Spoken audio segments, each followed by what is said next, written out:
Alexa Donne here, and today we are going to be talking about reversals, pinch points, and building tension.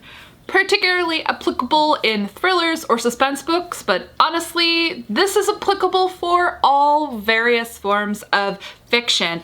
Reversals and pinch points aren't oft talked about in craft, but they're the kind of concepts where when you hear them broken down, as I'm going to go through them, what they are, how they work, and how to apply them, you might have a couple aha moments. I actually do talk about reversals all the time in various videos, because once I was clued into this concept, I was like, boom, like light bulb moment. It makes so much sense for what works in exciting, pacey fiction. And if you find that you have a pacing problem, a tension problem, applying these concepts to your books, kind of breaking down what you have or what you want to do, and thinking about these things specifically will definitely help you. These are mostly going to be helping you with the worst part of your book, or worst part for me, certainly for many writers. That is the dreaded middle, though these are not exclusive to Act 2, just reversals in particular are very prevalent in Act 2, and I'm going to go over what is a reversal and how do you write one? What is a pinch point? Where are they? What do you do with them? Is a pinch point a reversal? Answer, sometimes. And how do you take these things, layer them into your work, and build on them to make a more textured, layered, tense, exciting read? So I am going to start with reversals because I love them so much. They are essentially a reversal of fortune, a turn of events, a setback, or a twist. Twist in quotes, because obviously books have big twists, but these tend to be much smaller things that kind of twist on previously established norms or moments. Basically, things appear to be going one way, and then you're going to have a reversal of fortune that is going to subvert expectations, though in fairness, in something like a thriller, you're not really subverting expectations if you have a reversal, but you know what I mean. This is part of the emotional reading experience. This is what readers sign up for. They want you to basically mess with them a bit. A book where everything goes swimmingly for hundreds of pages and there are never any setbacks just isn't very interesting. Or a book where it's just a series of unfortunate events, horrible things happening over and over again, and there's never a good moment, a moment to breathe, a moment where things go well. It's basically all gonna come across very kind of one note. To earn the highs, you need the lows, and vice versa. So to that end, reversals can be positive or negative. So for example, in a hate to love arc, you're starting off negative, two characters who don't like each other for some reason. So your reversal could actually be a positive moment. They don't like each other, but then they share a glance or a moment. There's a moment of understanding, a reversal on whatever your POV character thinks about that other character. In Pride and Prejudice, you know, it's Mr. Darcy is terrible and he turned her down for a dance, but then he asks her to dance at the ball, and that's definitely a reversal that forces Lizzie to feel feelings and reevaluate things. Of course, it is followed by another reversal on that because it goes up and down, delicious romantic tension. But then the more kind of standard one, reversal of fortune, we think of that in a bad way, would be something like a thriller. Your main character is on an investigation path, and very often, you know, you kind of bump along for a section of the book where this question gets an answer and it leads to this other thing, and they really feel like they're on the right track. And then you're gonna throw in a reversal that is going to blow everything up. You're going to basically say, haha, that was a red herring. Character, you are on the wrong path. And it's going to create this moment of frustration for the character. Frustration but pleasure for the reader. Like, as I said, the reader does expect this. But it's that finding out new information that disrupts the status quo as it had been going for a portion of the text, that throws new conflict and obstacles into the mix and forces the story and the characters to change course slightly or in a major way. So essentially, you're going to want to and need to use these in cases in your book where either everything has been going too well for too long, or everything has been going horribly for too long. You need the reader to have a reprieve, some kind of change in how things are going and how they are feeling, but also for your characters, because those sorts of setbacks and things to react against, that is what creates change and growth. Essentially, your reversals are introducing new conflict, which is going to bring up new questions, internal conflict often for the main characters, or even for the reader. The reader should be asking questions as much as the character is. So in that romance example, it's the, wait, so are they really a jerk? Or if you did an opposite romance example, let's say things are going well. It could be something happens and they go, is this person being honest with me? Or do they really like me, or are they into that person? Jealousy is very often used as a conflict driver and a kind of a reversal mechanism in a romance plot. In something like a quest novel, an adventure story, you can use the reversal that essentially prompts a character to have to make a new decision that will impact their other relationships. I have the example of, well, I found what I was looking for, I could give up right now and no longer help this other person who's on the journey with me, but they still haven't found what they're looking for. It leads to a crisis point, a decision point that is meaningful in terms of character relationships. These, of course, are typically going to be your larger twists and reversals. The way that I like to think of reversals, and I've discussed them in previous videos, is it's 2 steps forward and 3 steps back.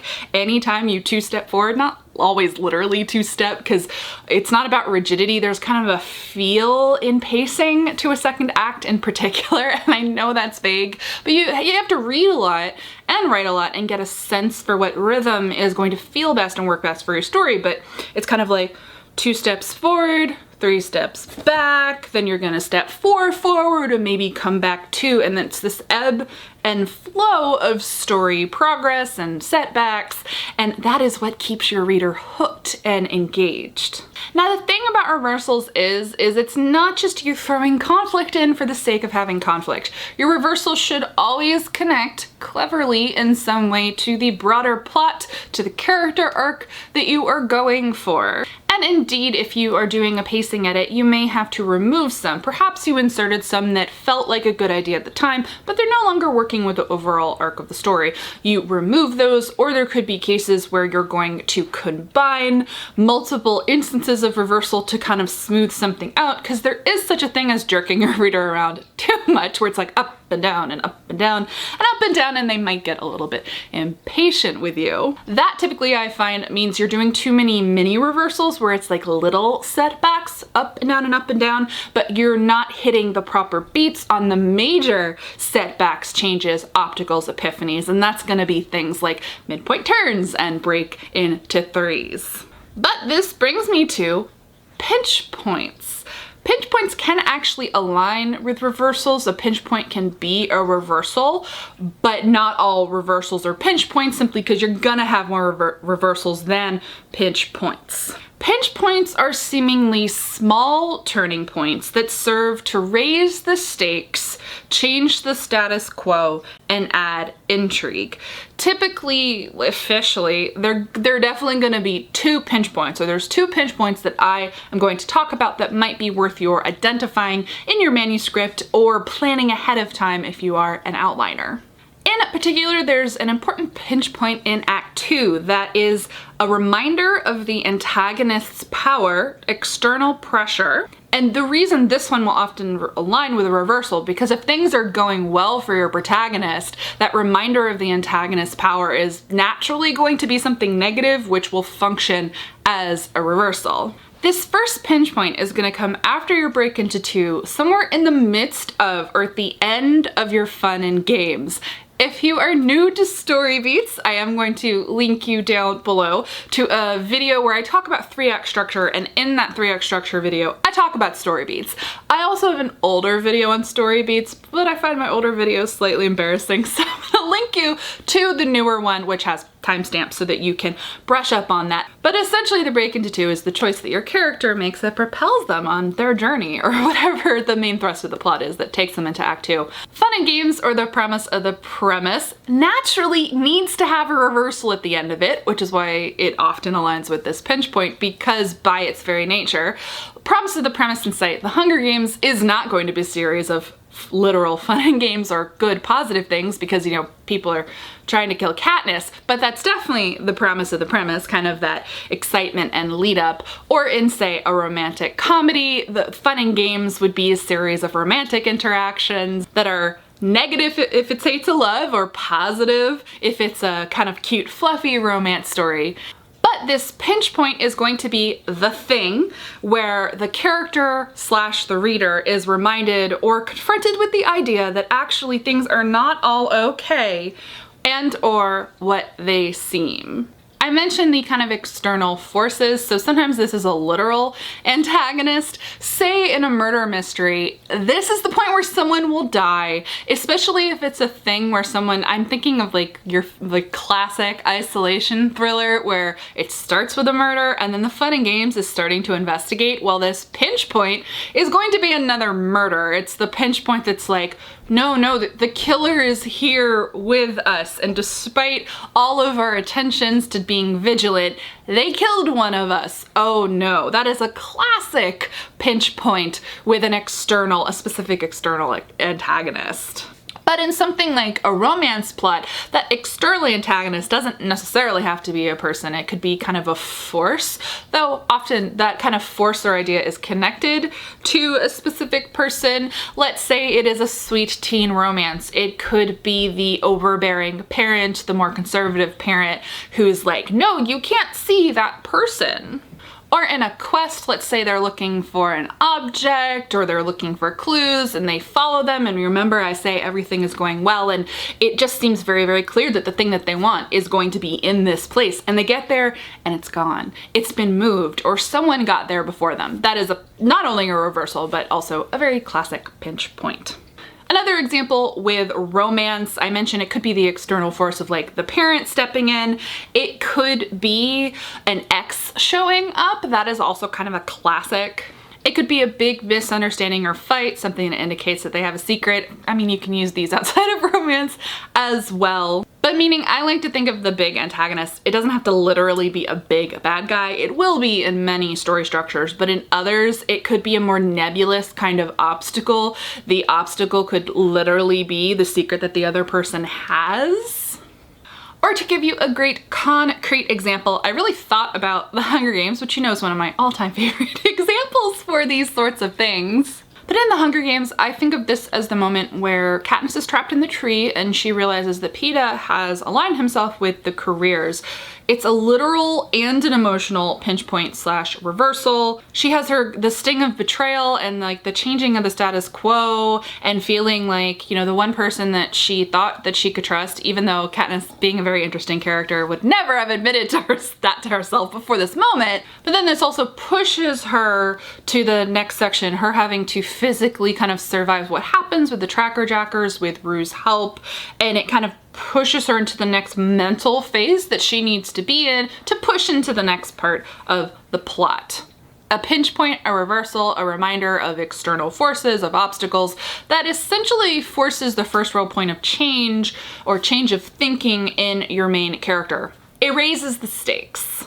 So pinch point number 2 is going to come around during your break into 3. It's often the force that is going to force your character to make a critical choice that propels them toward the climax. This is one of my favorite kind of moments in Beats. I talk about it all the time, but it wasn't until I was really thinking about pinch points and looking into it where, again, this is all about having aha moments of, aha, that makes complete sense that is another pinch point. It's a reminder of what's at stake. Often it is, again, a reappearance of those external antagonistic forces that is going to force a choice. It also often will foreshadow what's coming in the third act in the climax or the twist in some way, either in a way that is obvious to the character, it could trigger an aha moment for the character, or it might not be obvious to them at all. I actually quite enjoy these, where it's obvious to the reader. It's like, hey, this is that thing, but the character doesn't see what we see and makes the wrong choice, but of course it's the right choice because it's gonna propel them toward the climax. Essentially think of it as something that happens that slaps the character in the face, that forces them to make a final choice or to change something that is going to lead us into that third act. Another Another way of thinking of this is from pinch point 1 to the midpoint, your character is going to have been reactive to the things that are happening to them. But midpoint should trigger some sort of epiphany or change that leads to your character being more proactive as the action kind of barrels downhill, leading them to the second pinch point, which they are going to proactively respond to. In a thriller, this is the point where your character has been investigating things, you've had all of your reversals, you're back and forth, things happen, lots of information has been accumulated, clues collected, people ruled out, some of your red herrings are out of the way. This pinch point is going to essentially reveal new context. It's going to cast things in a new light. It's either something major isn't what it seemed, a major suspect is ruled out, or there's a new clue or thing that emerges that leads to your character making a choice. I always love in a thriller where, you know, they find out this critical new information. They're like, I will go to the place to talk to the person about this new thing. And you as a reader are like, well, clearly that person is either the bad guy or there's gonna be another twist in this location because that person isn't the bad guy, but whoever is close to them. And you as the reader have that anticipation, but the character doesn't necessarily kind of realize what is going on. So that is the pinch point moment in, say, a thriller. In a romance, this can often be the big reveal of a horrible thing, a horrible secret that would happen right after the moment where the MC has actually kind of given in to the romance, has changed their mind, a final wrench in the works that's gonna lead to the big conflict and climax. Essentially, it's that moment, that beat in the romance after they've given in, so they've kissed, or they've confessed their love, or they've had sex, depending on the kind of romance you are writing, and then everything falls apart. But I also think you can have a positive pinch point-ish in this kind of situation, because I was thinking about Hate to Love, I was thinking about Pride and Prejudice, and I think that the pinch point here is the moment when Lizzie realizes that Darcy is the one who took care of the Lydia Wickham situation, because it essentially is like that final thing that really changes everything for her and essentially forces her to make a choice. Though you could argue it's actually Lady Catherine visiting, but the thing with that, because I was reading up on pinch points and they're like, it's your break into 3, and that's past the break into 3. But I mean, think of it in those terms. It's definitely a reversal. Either way, it's a critical reversal, that particular moment in Pride and Prejudice in Act 3, that changes everything and inevitably propels us toward the positive, happy ending that we get in that particular book, in that Hate to Love arc. In The Hunger Games, it's definitely the classic external antagonist pinch point, because it is definitely the change of rules where they announce that 2 champions can win, and it changes everything for Katniss and how she sees, you know, how this could possibly play out. It's when she seeks out Peeta, this pinch point, this change fuels everything that happens in the 3rd act, all of the conflict and the stakes that take us to the big climax. But then I don't know what the official rules are about pinch points, but I would argue that there's a 3rd pinch point there in that story, because then the Capitol changes the rules again in the climax, which leads to yet another escalation of stakes. And that's really what you want to think of. So I guess in that case, maybe Pride and Prejudice gets to have more than one as well, or have them in different spots. Pinch points, it's that external antagonist, that external force that ratchets up the stakes exponentially. And so that's what it's all about. It is all about tension. It is all about stakes. It's all about the ups and downs of the reading experience, because that's what a reading experience is. It's like tension, tension, up and down and up and down. And between clever use of reversals, big and small, because you do need both, and pinch points, applying them in the right spots, that is how you nail a compelling, compulsive read. I mostly personally synthesize and use reversals more than anything. Pinch points hasn't been something I've really synthesized for myself before, but as I was thinking about tension and doing my act structure video, actually, pinch points came up and I was like, oh, these are actually quite brilliant. And they kind of helped me retroactively think about some of the books that I like, some of my own work. But in particular, I wanted to include them here in a video about reversals and tension. That's really where this started. I wanted to talk about reversals because I throw out that word so often. It's cheap and probably meaningless without this context. I wanted to include pinch points too, because as I was reading up on them, I was like, oh, that makes so much sense. So ultimately, much like the characters in your book as you were applying reversals and pinch points, I hope this has been an aha moment for some of you in kind of conceptualizing and thinking about how you are plotting, structuring, pacing your stories. This can either help you to outline ahead of time or revise. I do tend to use these in revision. I mean, I use them in drafting too, I just discovery write. But sometimes when you're looking at a section and it's like something is off here, maybe you need a reversal, maybe you have too many reversals, and it's about the tension and release, the things that, you know, drive the story forward, that drive the character to make choices that drive character change. I would love to hear it down below in the comments, any questions you have about this, but also favorite examples. I think pinch points in particular are interesting to talk about. If you have books that you really love that had really obvious or interesting pinch points, I think it'd be interesting to discuss them down below. Reversals, tougher because lots of novels have lots of reversals, but maybe you have an all-time favorite or you're thinking, oh, this book did that very, very well. I think it'd be interesting to share and talk about it down below, and give this video a thumbs up if you like it, and I will make more discussion style, kind of in-depth talks about craft related topics, especially as relates to thrillers. And if you're not subscribed to the channel, go ahead and do that. I post new videos 2 to 3 times a week. As always, guys, thank you so much for watching, and happy writing.